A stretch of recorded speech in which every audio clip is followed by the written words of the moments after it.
changing race in the New Jersey presidential primaries. Early returns give Taft 12,000, Eisenhower 11,500. Keep tuned to your NBC station for the later news. The Pet Milk Program with Fibber, McGee, and Molly.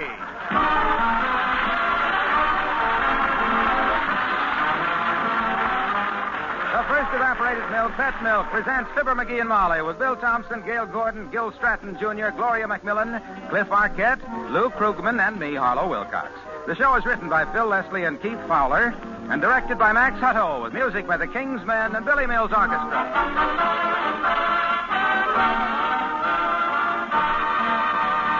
With the arrival of the first baby in your home, your way of living is bound to change. But you don't need to change the brand of milk you use if that brand is Pet Evaporated Milk. For the Pet Milk, which helps many a young wife fix the kind of food her husband likes best, is the very same brand doctors recommend so highly for babies. And this you can be sure of. No brand of milk you can buy is better for babies than Pet Milk. No milk is easier for a baby to digest. No milk is more uniformly rich. No milk has a better balance of the important milk minerals and vitamin D, the sunshine vitamin. And it's that combination which helps Pet Milk babies have such strong, straight bones and sound teeth. Helps them make good, steady growth. So give your first baby a good start in life by giving him Pet brand evaporated milk. When you see how he grows and thrives on this safe, easy-to-digest milk, you'll do as millions of devoted mothers do. You'll see to it that all your babies are happy, sturdy Pet Milk babies.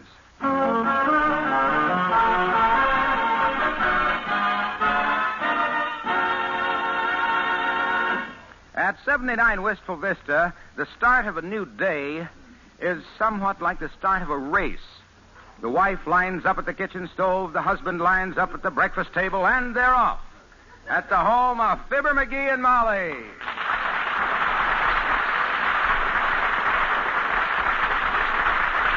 What's holding up breakfast, kiddo? Let's eat. I'm as hungry as a last year's bird's nest. I'm as empty as a last year's bird's nest. You better do them all twice. Now, McGee, we just got downstairs, and I barely started to boil the water for the eggs. Yeah. Please hold your horses that you eat like. Well, I'm as hungry as a horse, I'll admit that. If you got a bale of hay handy to tide me over to the... Now, relax a minute. Turn on the radio. Listen to some music. Okay. I'm going to starve to death. I might as well do it to music. WVIS has records. Well, folks, that was Ronnie Bay, the tearful tenor, with his latest recording, The Big Black Cloud That Balled. Glad I missed that one. They all weep these days, don't they? Yeah, seems to be a requirement. No sob, no job. The last 15 minutes of recorded music was brought to you by Cheap Charlie Morgan's cut-rate clothing store. Cheap Charlie sells clothes cheap because the clothes at Cheap Charlie's are cheap clothes.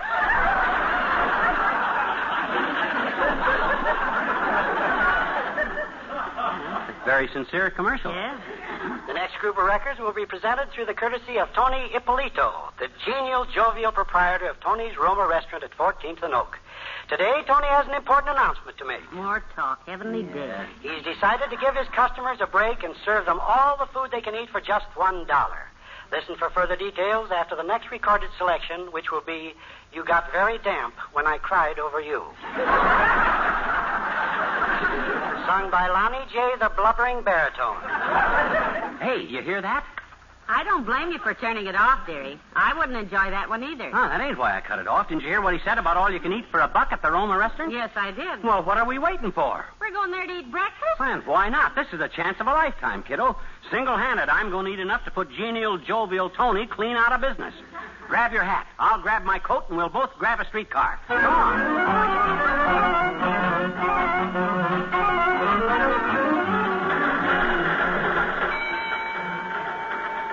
My goodness, this is a terrible streetcar. The noise it makes. Yeah, sounds like a keg of nails rolling down the Rocky Mountains.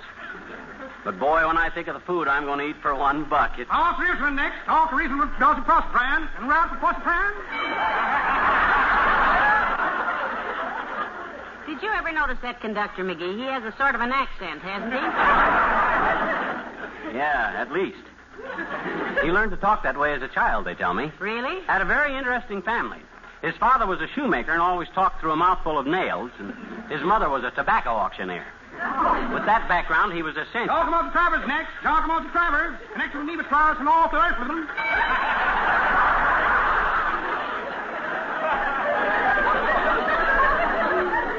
Well, we should be getting near the Roma restaurant, dearie. It's along here someplace. Yeah, I'll check with the conductor. Hey, Bud, how far is the Roma restaurant? Almost on the Roma restaurant, Mac. Corner of Shippigan. Kate? Oh, thanks a lot, Bud. It's the next stop, Molly. Well, how on earth did you figure that out? I looked out the window. It's just beyond Kramer's drugstore, and there's Kramer's now. Well, if I had to figure Call that... for Lazimak next. Call for Lazimak. Change for nerve. Come on, this is it.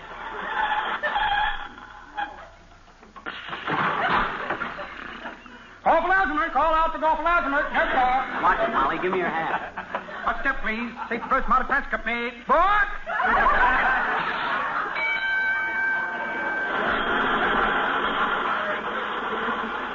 No, we're right in front of the place, kiddo. Come on, let's get in and grab a table. My, the Roma hasn't changed much since the last time we were here. No, nothing new but the prices, kiddo. And at these prices, I'll eat... Menage America, look who's here. It's the Signora McGee and Bellissima Signora. I kiss your hand. Not mine, you don't. A long time no see, Wallo. Yeah. Here, I give you the best table in the house. Well, thank you, Tony. This is so nice. You betcha my life. You know my motto, Signora. Make it a Roma, you hold it. Now, I take your order myself in a person. Oh, fine. Thanks, Tony. Well, what do you have, Molly? Well, toast and coffee and 2 medium-boiled eggs. Toast the coffee, boiled eggs. I got 'em done. Well, put down some biscuits, a few muffins, pot of chocolate, some coffee, 2 fried eggs, 2 scrambled eggs, 2 poached eggs, 6 strips of bacon, 7 strips of bacon, side of country sausage, stack of hotcakes, a waffle, a couple of grapefruit, and an order of French fries. How many friends you expect? None. That's for me, Tony. I'm sort of hungry today. You're not just a whistling a Dixie cage. I'll go make the order. McGee, I'm ashamed of you. Just because the food only costs $1, you don't have to stuff yourself like a pelican turned loose in a tank full of guppies. My gosh, kiddo, a bargain ain't a bargain if you don't take advantage of it. Don't worry about me stuffing myself. I always been a hearty eater. You ain't a whistling Dixie, kiddo.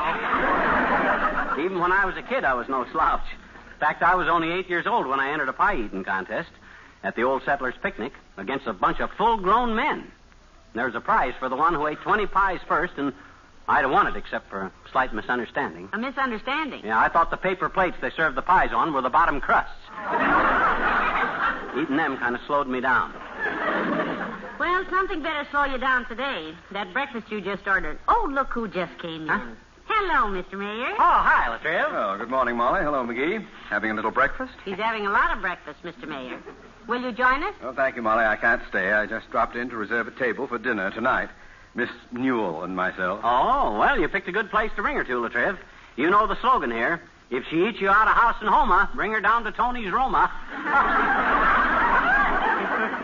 That's cute, McGee. Isn't it, Mr. Mayor? Yes. As a matter of fact, though, Miss Newell doesn't have a large appetite at all. Oh? Among her friends, she has a reputation for being a light eater. No kidding, a light eater, huh? How'd she ever pick up a habit like that, Latriv? A habit like what, McGee? Eating lights, Mr. Mayor. Yeah. Does she just take them right out of their sockets and chew them up, or does she parboil them first? No, not at all, Molly. I'm afraid you misunderstood me. She must have a picnic around Christmas time, Latriv. Everybody else eating candy and popcorn balls, and she just sits there chomping on a string of lights.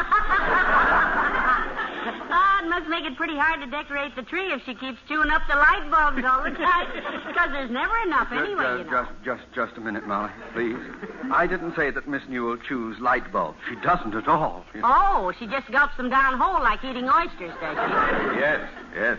No. Boy, I'd like to see that. Takes a pretty big-mouth type of dame to swallow a light bulb, boy, because even if... Lillian is not a big-mouthed anything. Now, look, this is getting very much out of hand. Speaking of a big mouth, McGee got a bowling ball stuck in his mouth once. Yeah, that was a billiard ball, Molly. Oh, yes, a billiard ball. Did Miss Newell ever eat any billiard balls, Mr. Mayor? Because they ought to taste better than these. But no, of course not. Look, when I said Miss Newell is a light eater, I simply meant she has a delicate appetite. Oh, a delicate appetite. She keeps stuffing herself with old light bulbs between meals. She's bound to lose her appetite. No wonder. She doesn't light herself with old stuff bulbs. Stuff herself with old lighter blubs. Lighter love. Club! Miss Newell never wallowed a slight flub. Swallowed a light cup in her stripe. Light!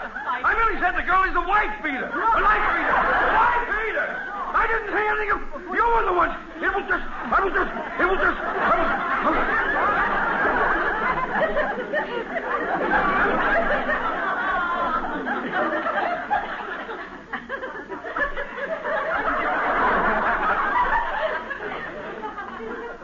McGee? Yes, boy? You've often said you'd like a job in my office. There'll be an opening in the City Hall tomorrow, and you're the man I'd like to put in it. Yes, swell. What do you call it? The elevator shaft. Good day.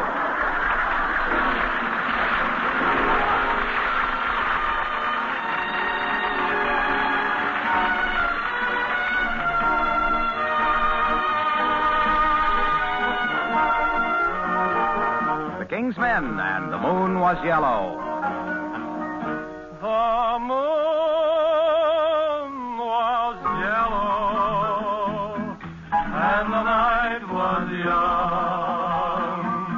A smile brought us together, and I was wondering whether we'd meet again someday. The moon was yellow, and the song was sung. That lovely inspiration gave me the inclination to give my heart away. Here we are. Will it be my luck to win you? Is our romance to continue? May I look that far?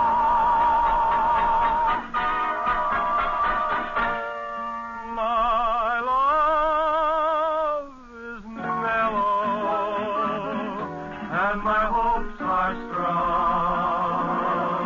Around that Cupid fellow, tonight the moon is yellow, and the night is young.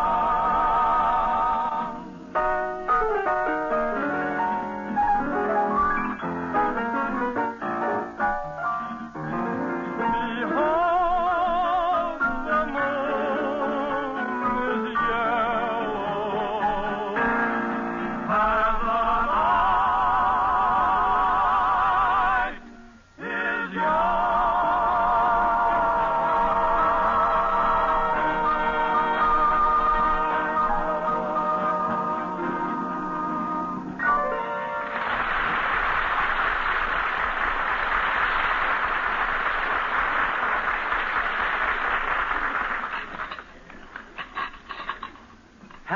What a breakfast. That's the best I ever had. No, for just $1. How do you feel, dearie? Oh, I feel fine. Well, it's amazing. That's all I can say. Hmm? If the average person ate that much, he'd have to be carried out of here by 2 men. The Mayo brothers. My gosh, I didn't eat so much. Only eggs, bacon, ham, sausage, hotcakes, waffles, cereal. Hey, wait a minute. I didn't have any cereal. Hey, Tony. You yell out loud for me, senor? Yeah, I forgot to order cereal. Bring me some hot oatmeal with some... Sorry, senor. I don't serve cereal now because while you ate, it stopped being breakfast time. Now is lunch time. Oh, lunchtime. Well, that's okay. Give me a lunch menu. McGee. What's wrong, kiddo? I always eat lunch. Well, here's a lunch menu. I recommend the spaghetti and a meatball. Good. I'll take 'em. And bring me the veal scallopini, the beef stew, a green salad, side order of raviola, and a stack of pizzas. Well, I guess that'll hold me for now, Tony. I think you make a good guess. Now I go breaking the news to the cook.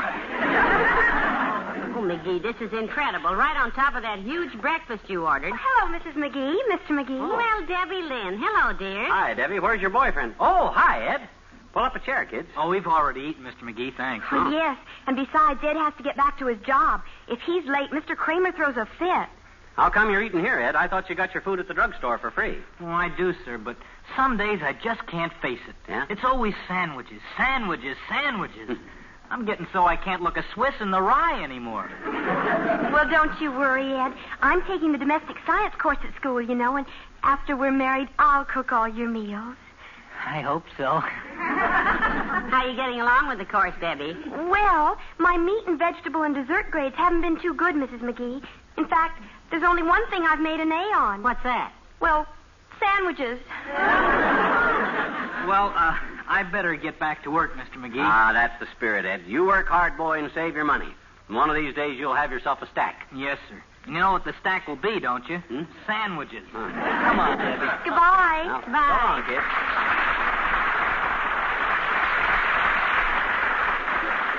Look at them holding hands, McGee. Aren't they cute?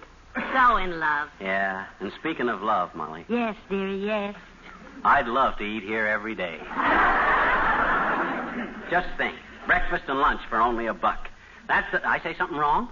Skip it. Oh. My goodness, if I ever thought I'd have to play second fiddle to a platter of spaghetti and meatballs. Hello, Molly. Hi, pal. Hello, Mr. Wilcox. Hi, Junior. Looks like everybody's eating at Tony's today, and I don't blame him. Pull up a chair. Oh, thanks, pal, but I'm on my way to put a call to Hollywood and close a big deal. Oh? I saw you and Molly through the window and dashed in to tell you about it. Well, who are you calling in Hollywood, Mr. Wilcox? Walt Disney. Walt Disney? Yeah, Oh. I've got a great story for him. Oh. It's a sort of a sequel to Snow White and the Seven Dwarfs. What's the name of your epic? Coffee Black and the Two Dwarfs. Would you like to hear it? Is there any way of stopping you? No. Go ahead. All right, now listen to this. Mhm. Once upon a time, there was a very attractive girl named Coffee Black. And all her life, she dreamed of being the favorite of the great Prince John. Prince John. Yes, his full name was John Q. Public. Oh, yes, I've heard of him. Well, Prince John Q. Public was fond of Coffee Black, but not really crazy about her. Mhm. To him, she seemed to lack something. You sure you didn't swipe this from Grimm's Fairy Tales, Junior? Sounds pretty grim to me. Hi, dearie. Go ahead, Mr. Wilcox. Well, sir, one day Coffee Black was walking in the woods, and she came to a little house. And there she found two dwarfs, Lumpy and Milky. Uh-oh. I'm already suspicious of that last one. Well, Coffee Black told them how she wanted to captivate Prince John Public, and they agreed to help her. Lumpy said, "I can make you sweeter," and Little Coffee said, "Go right ahead, sugar." You see, Lumpy is really a lump of sugar. Cute dialogue, huh? Yeah, too cute for words. At least any words I can say out loud. Well, Lumpy made her sweeter, but the prince still didn't fall for Coffee Black. Oh? So she went back to the dwarfs, and Milky said, "I'll make you richer and lovelier." And Coffee said, "Milky, you're a pet." Pet Milky, get it? Yeah, I get it, but I ain't sure I want it. Well, Milky made Coffee Black richer and lovelier with a marvelous creamy complexion. And when Prince John Public saw her, he said, "My pet, you're for me." Oh. And the moral of this story is, if you want coffee fit for a prince, always use pet milk to give your coffee that fine, creamy color and satisfying goodness every coffee lover loves. And you'll drink happily ever after. You expect to sell that to Disney? Why, of course. Oh? It may not be art, but it certainly is commercial. See you later, kid.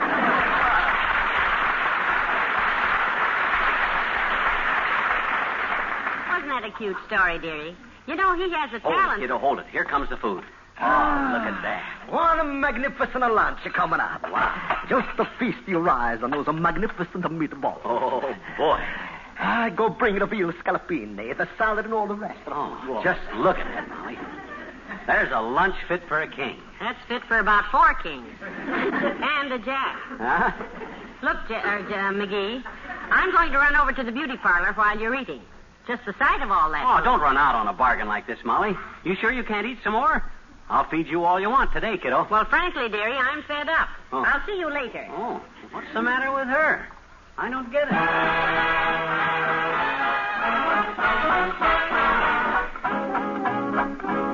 Billy Mills and the orchestra and the Newland Rag.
Well, that was pretty good, Tony.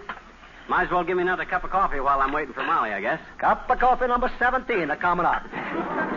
You can clear away these dishes, too, whenever you want to. I couldn't eat another bite. Good. Of lunch, that is. As soon as Molly gets here, we'll probably order some dinner. You know, there's one thing good about you, McGee. Your appetite. Yeah. I never see... Ah, here's the senora now. Sit down, Mrs. McGee. Thank you, Tony. Well, I see you're still here, dearie. Yep. Just killing time till you got back, Tootsie. I'll bet you're killing the cook, too. Don't you worry about the cook, Mrs. McGee. I'll bring you the dinner menu, senor, in case you get hungry. Heavenly days, McGee. How can you possibly pack away any more food? Well, frankly, I don't know, but this wasn't my idea, you know. It was Tony's idea to give his customers all they can eat for $1. Who am I to disappoint a guy that's got his heart set on me eating all I want? Hello there, kids. Well, hello, Mr. Oldtimer. Hi, old-timer. What you doing here, kids? Eating or strutting? Well, a little of both, Mr. Oldtimer. Will you join us? Thank you, daughter. I'm just taking a short cut through here. I'm on way to pick up my girlfriend, Bessie. Oh, Bessie. We haven't seen Bessie lately. How is she these days? Oh, she's fine, daughter. Pink of condition. Healthier than a brewery horse and just about as pretty. We're going on our annual family picnic at Dugan's Lake today. Family picnic, eh? Yep, me and Papa and Bessie and her mama. That's nice. Last year's was a real dinger. Ain't had so much fun since you could buy things for a nickel. Well, what did you do? Oh, we had us a picnic at the picnic, daughter. First, there was a baseball game between the old men and the young men. Played 50 innings to a scoreless tie. No scores at all? Nope. Papa was the entire old men's team, and I was the young men's team. Yeah? We'd get on base all right, but we couldn't drive ourselves in.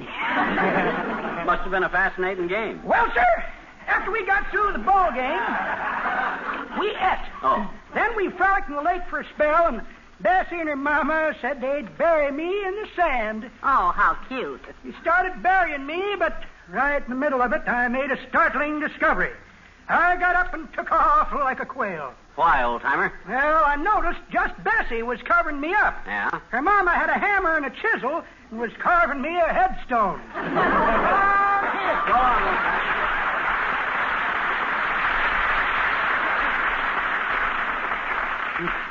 I've often wondered where they dug that guy up, and now I'm beginning to wonder why. He's the... Now, look, McGee, Tony's coming with the dinner menu, but I want you to send it back. Look at your belt. You can't eat any more. You're so right. Thank the man and pay him, and let's go home. Well, here's the dinner menu, McGee. The special for tonight. Don't tell me, Tony. Don't tell me. I'm quitting, boy. I just realized I've had enough. I'm very disappointed, senor. Yeah? I just tell my cook to get ready with the dinner and stand by when McGee blows up. Oh, I'm sorry. I'm stuffed. I want to congratulate you on a swell advertising idea, though, Tony. That gimmick of all you can eat for $1 is the greatest thing I ever heard of. As soon as that catches on, you'll pack this joint. Yes, Tony, you'll make everything but money. Yeah. I'm glad you like the idea. I hope you both come back tomorrow when the offer starts.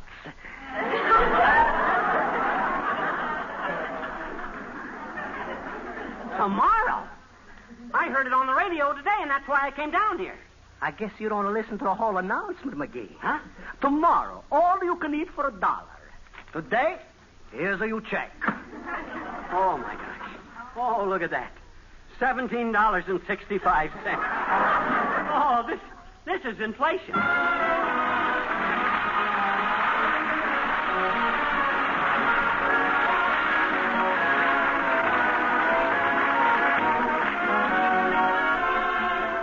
Fibber and Molly return in a moment. You know, it seems to me mothers get smarter and smarter all the time. For instance, in the old days when it came time to wean the baby, some mothers would switch to ordinary bottled milk. Well, they had a time of it, too, because the baby was used to pet evaporated milk, and he had some pretty definite ways of telling Mom he didn't like any change in diet. Well, these days, mothers don't have that trouble at weaning time. They just keep baby on pet milk, and everything's rosy. Baby liked pet milk in the bottle, he likes it in the glass. And even more important, the very same protective substances in pet evaporated milk that help babies build sound teeth, strong, straight bones, and make sturdy, steady growth help youngsters through all their growing years. Yes, it's getting so in happy homes throughout the country. Youngsters have safe, easy-to-digest pet milk from the time they're born till they have pet milk babies of their own, which is probably one reason why there are more sturdy, happy youngsters today than ever before.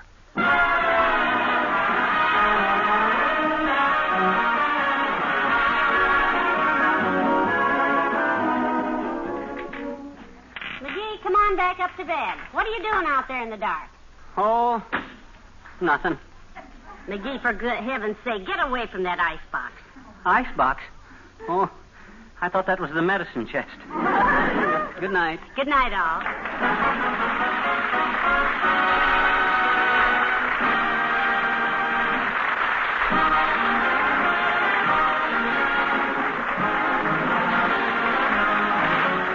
The first evaporated milk, Pet Milk, brings you Fibber, McGee, and Molly each week at this time. Be with us again next Tuesday night, won't you?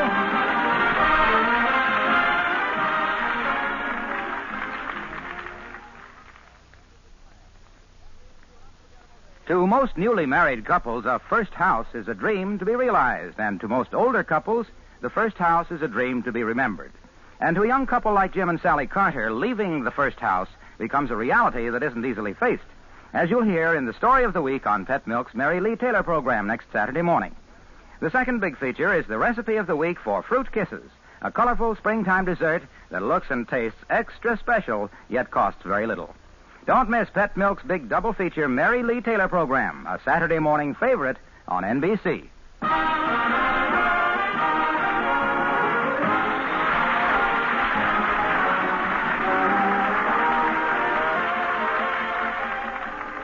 Now, Eddie Cantor brings you more fine entertainment on NBC.